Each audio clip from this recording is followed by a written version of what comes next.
In Cold Blood by Truman Capote. The village of Holcomb stands on the high wheat plains of western Kansas, along from an area that other Kansas call Out There.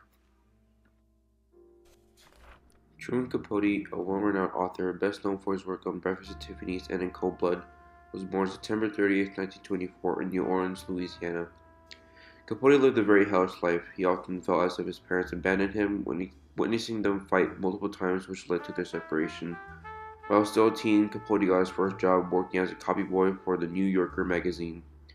During his time with the publication, Capote tried to get his stories published, with no success.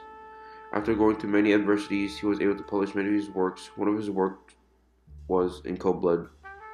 Capote was not alone during the process of writing this book. Alongside with him was Harper Lee, famous for her work on To Kill a Mockingbird.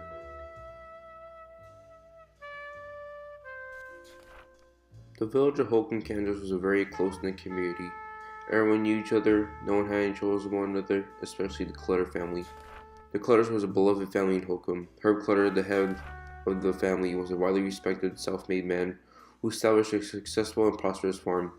His workers adored him because he was very genuine and polite to them. He even provided them good wages and no one would complain. He had 4 children, Kenyon, Nancy, Iviana, and Beverly. Nancy was the sweetheart of the village. She was the epitome of her father. She was nice and charmed everyone in Holcomb. Kenyon, the youngest, was a quiet kid.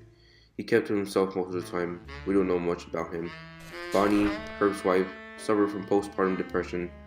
Bonnie was sick, but Herb's sincere religious beliefs would prevent him from abandoning his sick wife. November 15th, 1959, not one thing was strange about this day. Everyone in Holcomb did business as usual, but with one snap of a finger, 4 members of the Clutter family was murdered in their home. Herb, Bonnie, Nancy, and Kenyon gone. They were seen hogtied and gagged with a shotgun blast to their head. The people of Holcomb never expected anyone to harm the family. Alvin Dewey was in charge for this investigation. Dewey was close friends with Herb and was beyond heartbroken when he heard the news about the murders.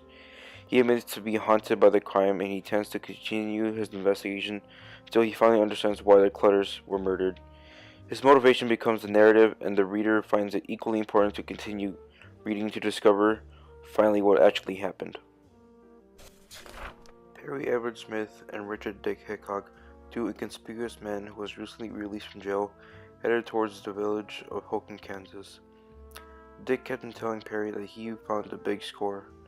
When they arrived to the place where they thought the big score was, they made sure no one was around to see them. They entered with the thought of finding the thing they were looking for. They had no intention of hurting anyone while they were there, but before actually finding it, the owner of the place woke up and found both men with the mindset of looking for something. The owner of the place was Herb Clutter.